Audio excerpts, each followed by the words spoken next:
సాహితీ మిత్రులకు నమస్కారం. వనజ తాతినేని కథల ఛానల్కు సుస్వాగతం. విభిన్న కథల సమాహారం వనజ తాతినేని. ఈరోజు నేను వినిపించబోతున్న కథ ఒక సంఘటన అనంతరం. కన్నడ మూలం ಒಂದು ಘಟನೆ ಮಟ್ಟು అనంతర. మూల రచన అనుపమ నిరంజన. తెలుగు అనువాదం ఎస్ రమాదేవి. మిత్రులారా, ఈ కథను వినే ముందు ఈ కథ గురించి క్లుప్తంగా చెప్తాను. దురదృష్టవశాత్తు స్త్రీలు అనేక మంది అత్యాచారానికి గురవుతూ ఉంటారు. వారు వివాహితులు అయినట్లయితే భర్త కుటుంబ నిరాదరణను ఎదుర్కోవలసి వస్తుంది. బ్రతకటానికి ధైర్యం చాలక ఆత్మహత్యలు చేసుకుంటూ ఉంటారు.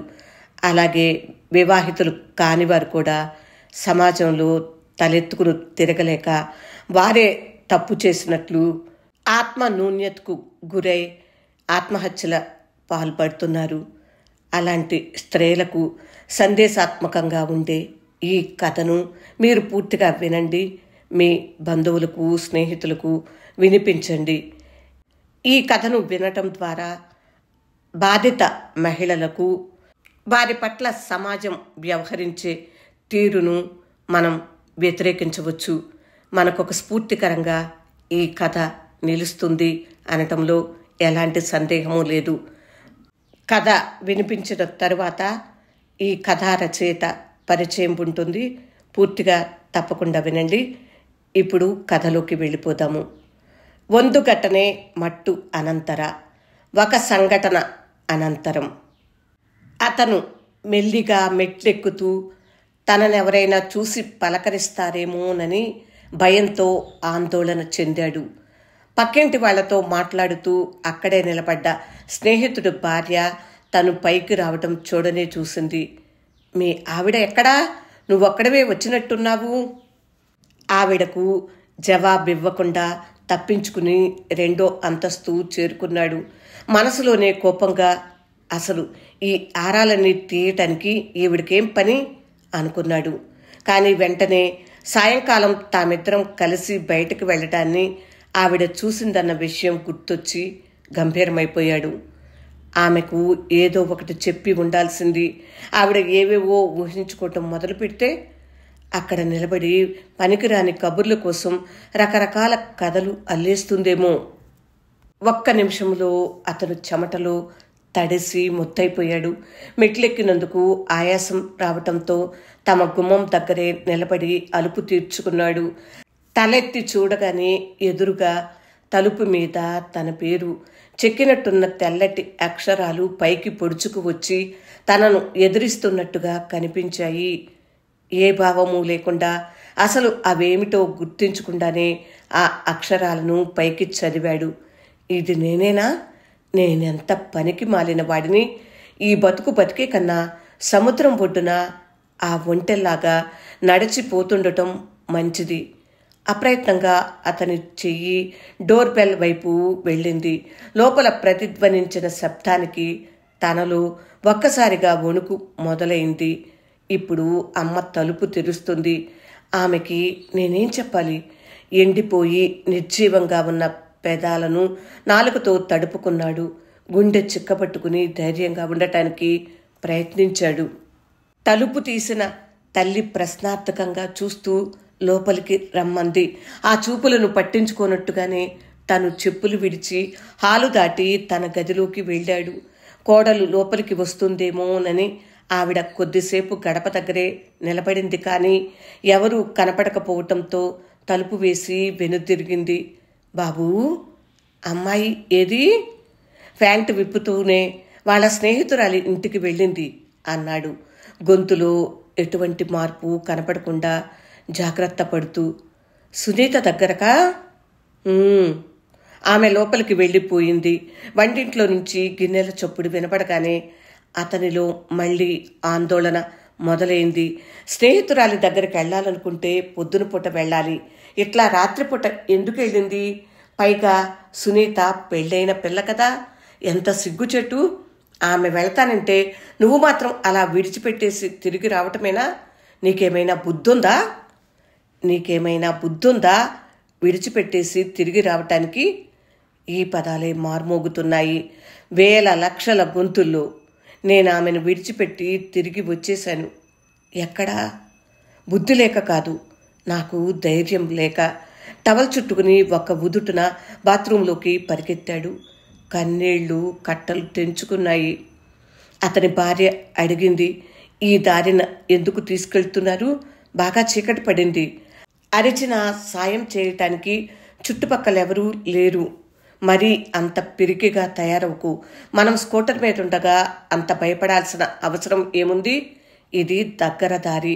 2 నిమిషాల్లో మన ఇంటి వైపు వెళ్లే మెయిన్ రోడ్ వచ్చేస్తుంది. నువ్వే చూస్తుండు. ఆ సాయంత్రం ఇద్దరు సముద్రం ఒడ్డున ఎంత అద్భుతంగా గడిపారు. ఎగిసిపడుతున్న అలలకు ఎదురెళ్ళి కాళ్ళు తడుపుకోవటానికి ఆమె భయపడేది. నేను మునిగిపోతే ఎట్లా?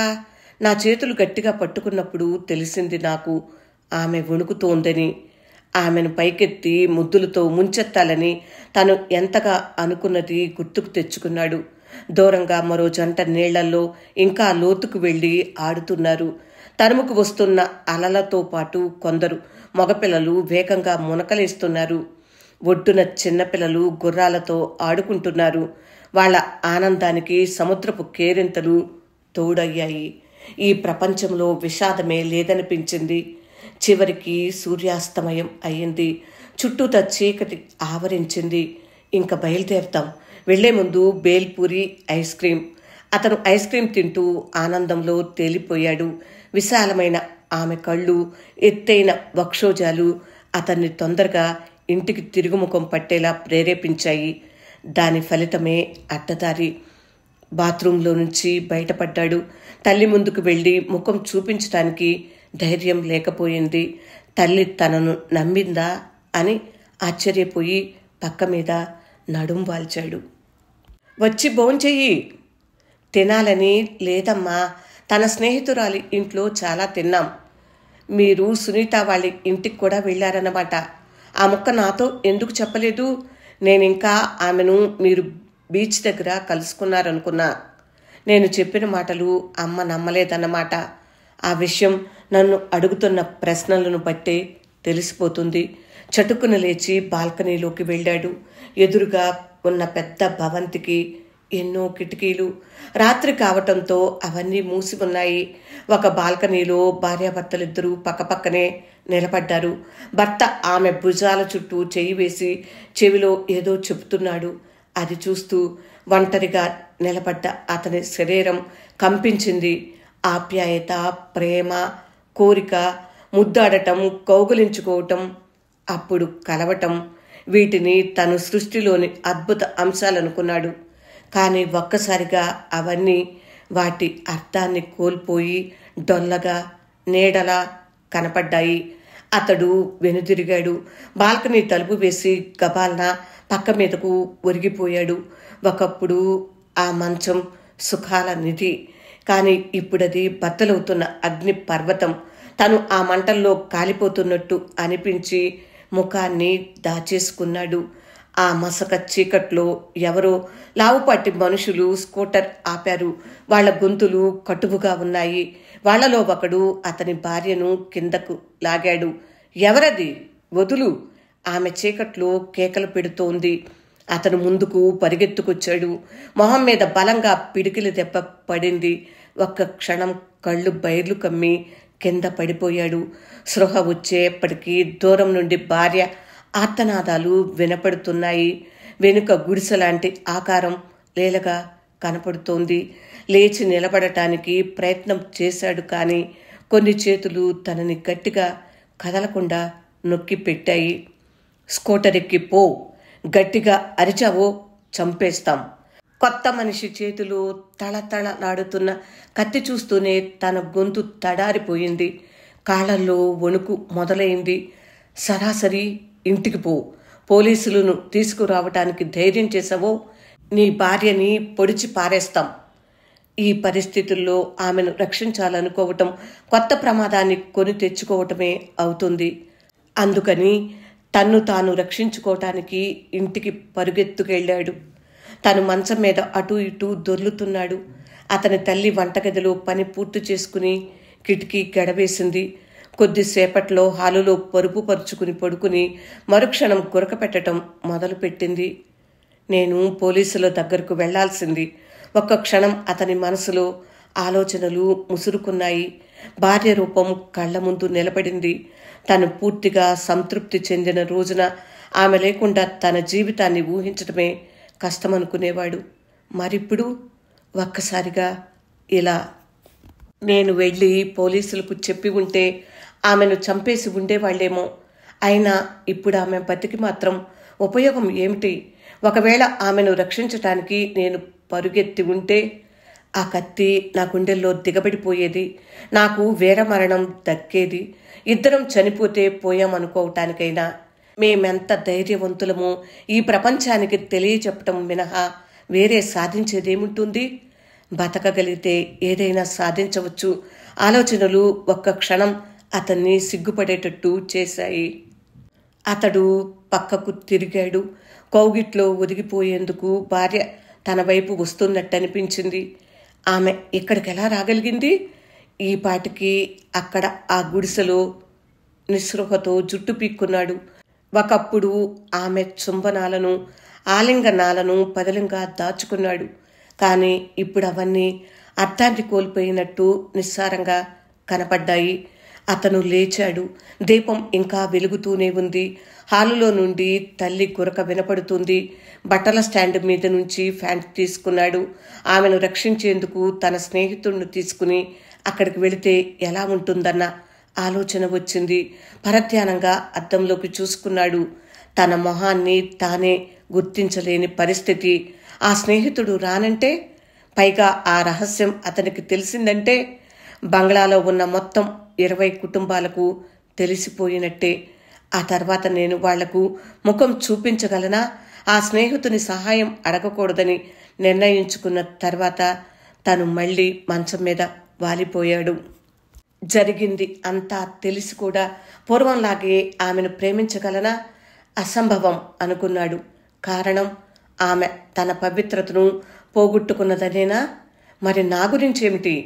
శారీరక సౌఖ్యం కోసం నేను ఈ పట్టణంలో రోడ్ల వెంట తిరిగిన వాడిని కాదా? కానీ అది నా పెళ్లికి పూర్వం. ఇప్పుడు నేను గౌరవనీయమైన మనిషిని. మరి ఆమె ప్రమేయం లేకపోయినా ఆమె చెడిపోయిన ఆడది. నిద్రతో కళ్ళు బొరివెక్కాయి. నేను సముద్రపు ఒడ్డున నిలబడ్డాను. జనమంతా ఎవరి కోసమో చూస్తున్నారు. అలల ఘోష ఉవ్వెత్తున ఆకాశానికి ఎగసి మళ్లీ వెనక్కు తగ్గుతోంది. ఉన్నట్టుండి ఏదో వేగంగా కొట్టుకొచ్చి ఒడ్డు మీద ఇసుకలో పడింది. పెద్ద చేప అనుకుని జనం చుట్టూ గుమిగూడారు. ఉత్కంఠతో అదేమిటో చూద్దామని నేను కూడా ప్రయత్నించాను. ఆమె శవం. గట్టిగా అరిచాను. గుండె దడ పెరగడంతో వెంటనే మేల్కొన్నాడు. వాస్తవంలోకి రావటానికి అతనికి కొంత సమయం పట్టింది. కొత్త ఆలోచన ఒకటి వచ్చింది. ఒకవేళ ఆమె ఆత్మహత్య చేసుకుంటేనో? అదే జరిగితే తను ఇతరులకు ఏం చెప్పుకోవాలి? దానికి తోడు ఆమె తండ్రి పోలీస్ ఇన్స్పెక్టర్ కూడా నువ్వే ఆమెను చంపావు అంటూ నింద నా మీద వేయటానికి వెనుకాడడు. కాబట్టి ఆమె చచ్చినా బతికినా కూడా సమస్యే. లేచి టాయిలెట్కు వెళ్ళాడు. తలుపు వేస్తున్న శబ్దానికి మేల్కొన్న తల్లి, నువ్వింకా నిద్రపోలేదా బాబూ అని అడిగింది. ఇప్పుడే మెలకు వచ్చిందమ్మా, నువ్వు పడుకో. మాటలు రెండు ముక్తసరిగా అనేసి లైట్ ఆర్పి తిరిగి పక్క మీదకెళ్ళాడు. నేను నిన్నెంత ప్రేమిస్తున్నానో తెలుసా? భార్య అంది. ఎంత? నా ప్రాణం కంటే ఎక్కువగా. ఇప్పుడు ఆమె ఏమి చెప్తుంది? తప్పకుండా నన్ను నిరాకరిస్తుంది. ఇంకా ఆమె ముఖం ఎట్లా చూడను? ఆశ్చర్యం. ఈ 2 సంవత్సరాల సాన్నిహిత్యం మమ్మల్ని విడదీయలేనంత దగ్గర చేసింది. అయినా ఈ సంఘటన మమ్మల్ని ఎంత క్రూరంగా విడదీసింది. మనకిద్దరు పిల్లలుంటారు. మీరేమంటారు? ఇద్దరే చాలా? ఒక అమ్మాయి, ఒక అబ్బాయి. గడచిన 2 సంవత్సరాలలో వాళ్లకు పిల్లలు కలుగలేదు. కానీ ఇప్పుడు ఆమె గర్భవతి అయితే అదే జరిగితే దాన్ని తీసేయించాలి. ఎక్కడికి వెళ్ళాలి, ఏం చెయ్యాలన్న విషయాలన్నీ నా స్నేహితుడు చెప్పగలడు. ఖర్చు ఎంతైనా పర్వాలేదు, కానీ ఈ విషయం అమ్మ చెవిన మాత్రం పడకూడదు. కలిసి ఉండటం కష్టమని అనిపిస్తే మేము విడాకులు కోరుకోవచ్చు. ఆమెకు మతిస్థిమితం లేదని, ఇంకా కావాలంటే ఆమె గొడ్రాలని కూడా చెప్పగలను. కానీ వాళ్ళ నాన్నగారు ముందు నన్ను డాక్టర్ చేత పరీక్ష చేయించుకోమంటే నేను నిన్ను క్షమించాను అని ఉదాత్తంగా చెప్పటం తేలికైన విషయం.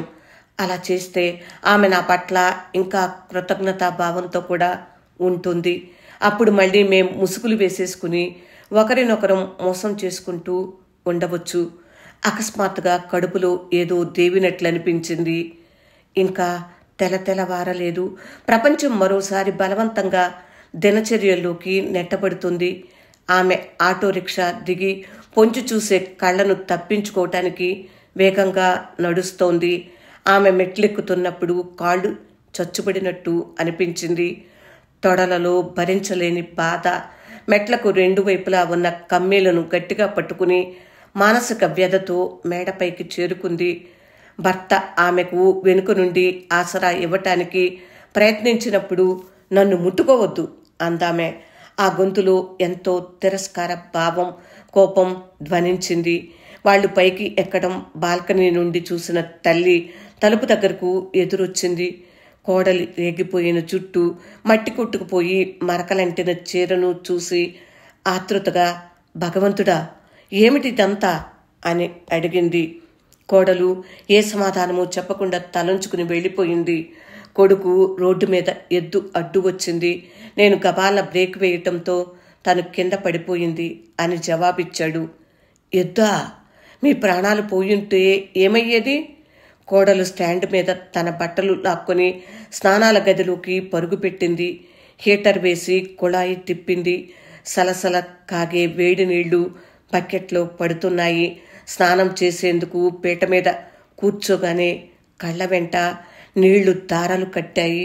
స్నానం ఆమెను శుభ్రపరచగలదా? తనకు అంటుకున్న పాపాన్నంతా ఈ నీళ్లు కడిగేసేయగలవా?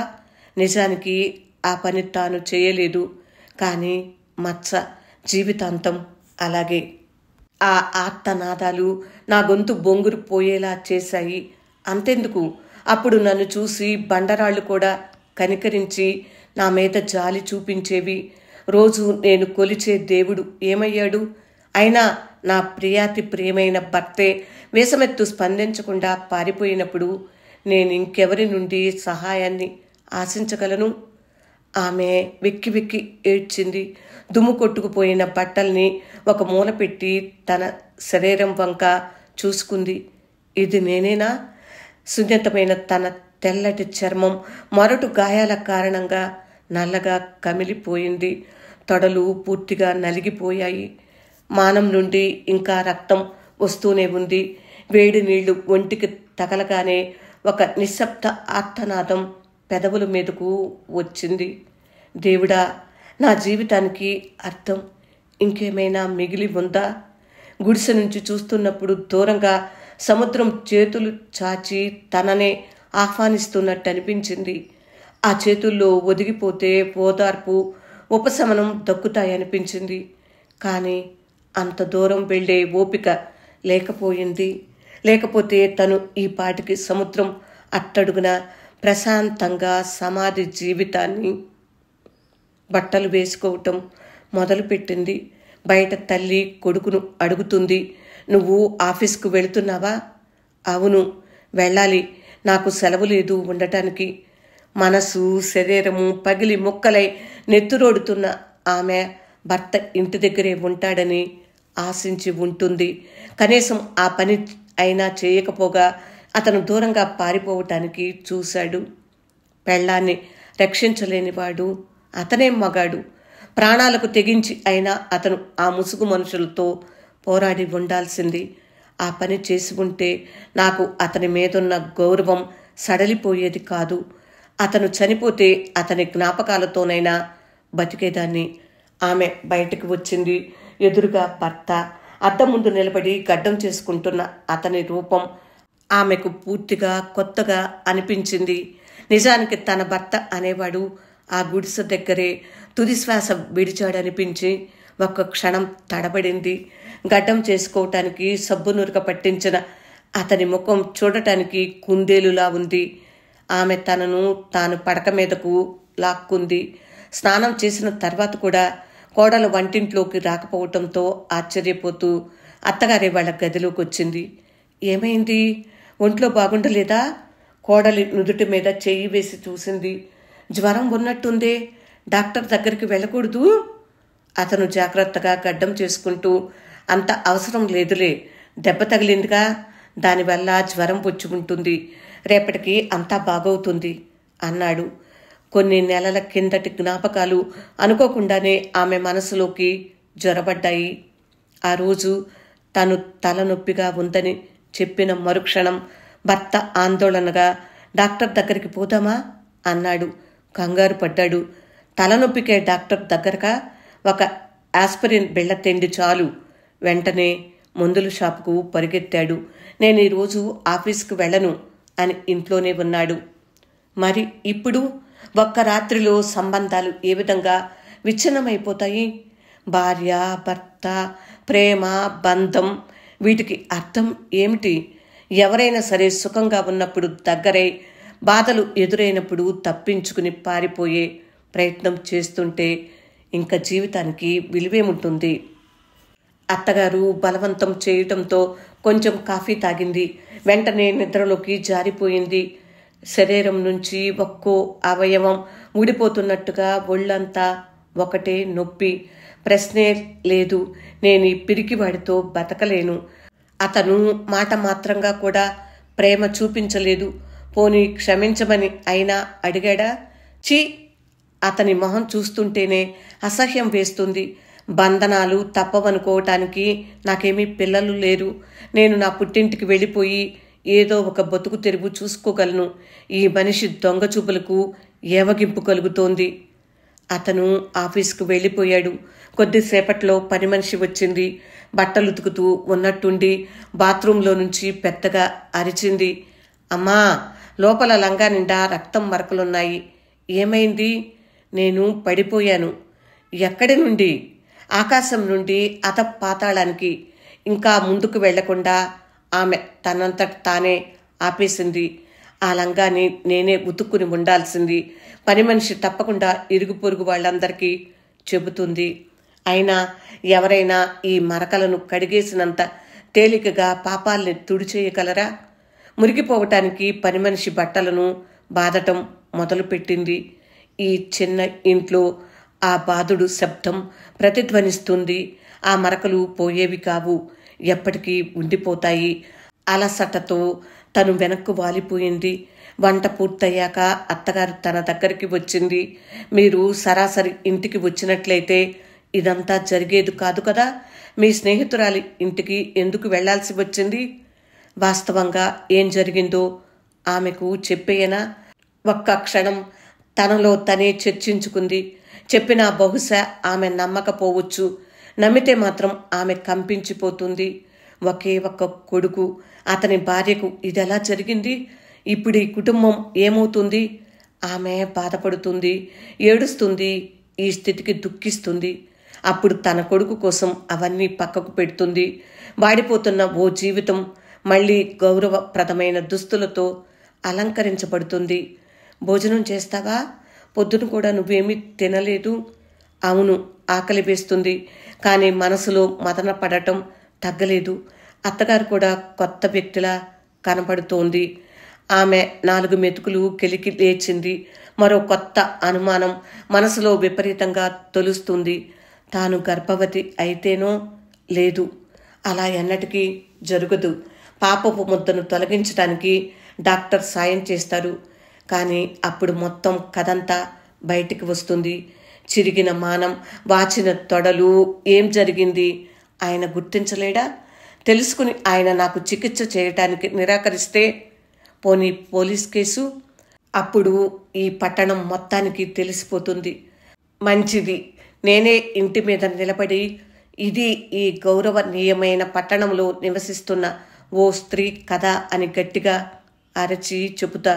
అది విని ఊళ్ళో ఉన్న పురుషులు, స్త్రీలు, పోలీసులు అంతా సిగ్గుతో ముఖాలు దాచుకొని తను మగతలో ఉండగా భర్త స్నేహితుని భార్య లోపలికి వచ్చింది.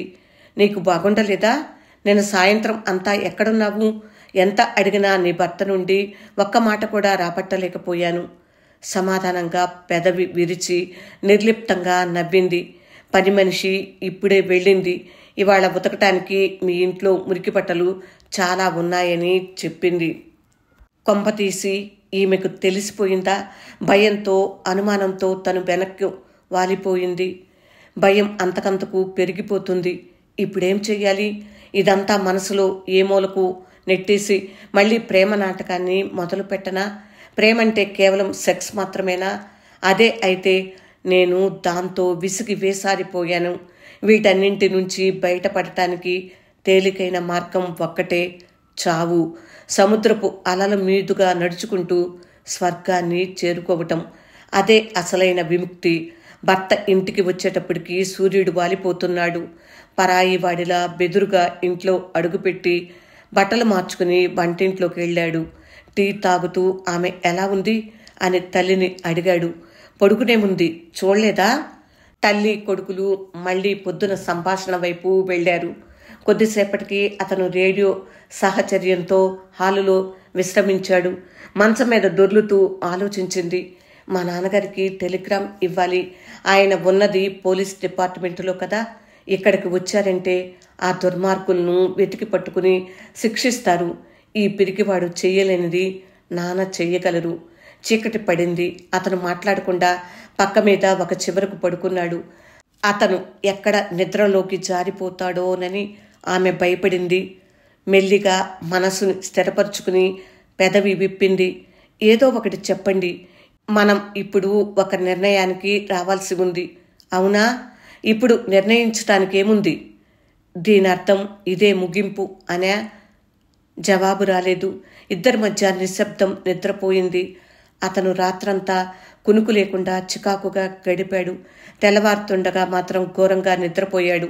ఉదయం నిద్ర లేచి చూసేసరికి ఆమె కనపడలేదు. బహుశా బాత్రూంలో ఉందేమో. అతను పక్కకు తిరిగాడు. పావుగంట గడిచింది. ఇంకా ఏ చప్పుడు లేదు. పక్క మీద నుండి లేచి ఆమె కోసం వెతికాడు. అక్కడెవరూ లేరు.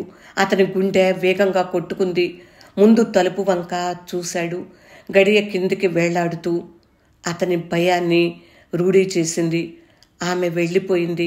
ఎట్టి పరిస్థితుల్లోనూ ఈ సమయంలో ఎవరిని కలవటానికి వెళ్ళదు. అతనికి సముద్రం గుర్తుకొచ్చింది. ఆమె ఆత్మహత్య చేసుకుందేమో. ఆ ఆలోచన వస్తూనే అన్ని ఉద్వేగాల నుండి ఉపశమనం పొందాడు. ఇంత కష్టమైన చిక్కుముడికి ఎంత తేలికైన పరిష్కారం! మరుక్షణంలోనే అతనెంత జిత్తులు మారి భార్య చనిపోయినా బాధపడకపోతే జనం ఏమనుకుంటారు? తనను సంభాళించుకుని నిద్రపోతున్న తల్లి వైపు చూశాడు. తల్లిని లేపి ఈ వార్త చెప్పనా? వద్దు. ముందు ప్రశాంతంగా ఆలోచించటం మంచిది. ఆలోచనల్లో చిక్కుకుపోయి పక్క మీదే కూర్చున్నాడు. ఆమె వస్తువులు ఇంకా ఇక్కడే ఉన్నాయి. ఆమె బట్టలు ముట్టుకోలేదు కనుక ఆమె సునీత ఇంటికి కానీ పుట్టింటికి కానీ వెళ్ళి ఉండదు. అందువల్లనే ఆత్మహత్య అని అనుమానించవలసి వస్తుంది. ముందు ఆమె కనపడకపోవటం గురించి పోలీస్ స్టేషన్లో కంప్లైంట్ చెయ్యాలి. తర్వాత పూర్తి వివరాలతో ఆమె తండ్రికి ఉత్తరం రాయాలి. అతని మనసు ఒకదాని తర్వాత మరొకటిగా అంతులేని ఆలోచనలో కూరుకుపోయింది. చేతులు తలకడ మీదకు రాగానే అతని కళ్లకు ఏదో నల్లగా కనపడింది. ముందుకు వంగి పరిశీలిస్తే ఒక కాగితం. దాని మీద చాలా క్లుప్తంగా 2-3 పంక్తులే ఉన్నాయి. నిన్నటితో మన బంధం ముగిసిపోయింది. స్వతంత్ర జీవితాన్ని గడపటానికి వెళ్ళిపోతున్నాను. నా కోసం చూడొద్దు. ఉత్తరం పైన తన సంతకంగా మంగళసూత్రాలుంచి వెళ్ళిపోయింది. ಒಂದು ಘಟನೆ ಮಟ್ಟು ಅನಂತರ ಕನ್ನಡ ಮೂలం అనుపమ నిరంజన. ఒక సంఘటన అనంతరం. తెలుగు అనువాదం ఎస్ రమాదేవి. ఆంగ్ల అనువాదం సేమంతిని నిరంజన. ఇప్పుడు రచయిత పరిచయం వినండి.